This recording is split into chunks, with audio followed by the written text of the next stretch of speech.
कल्याणमध्ये खासगी रुग्णालयातील रिसेप्शनिस्ट मराठी तरुणीला गोकुळ झा नावाच्या परप्रांतीय तरुणाकडून बेदम मारहाण। मारहाणीला 22 तास उलटले तरी आरोपी अटकेत नाही।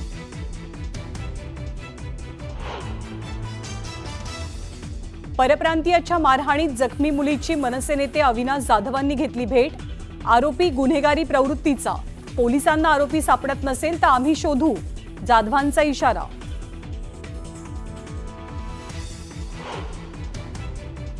कल्याणमधल्या तरुणीला मारहाण करणारा आरोपी गोकुळ झा गुन्हेगारी पार्श्वभूमीचा, सोशल मीडियावरती तलवार नाचवतानाचे फोटो।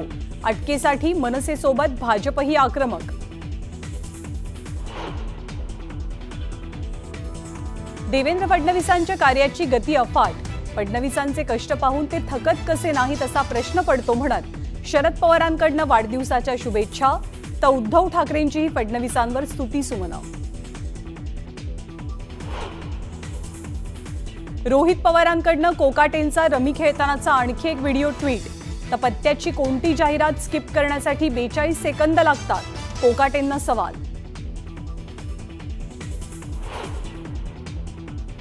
आरोप करणाऱ्यांना कोर्टात खेचल्याशिवाय राहणार नाही आणि दोषी आढळल्यास नागपूर अधिवेशनात राजीनामा देईन, माणिकराव कोकाटेंचं मोठं विधान।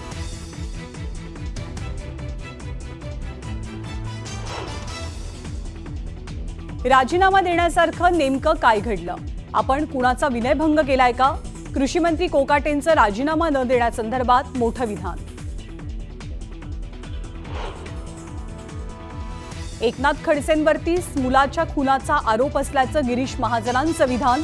हिम्मत असेल तर सीबीआय चौकशी करा, महाजनांना खडसेंचं आव्हान।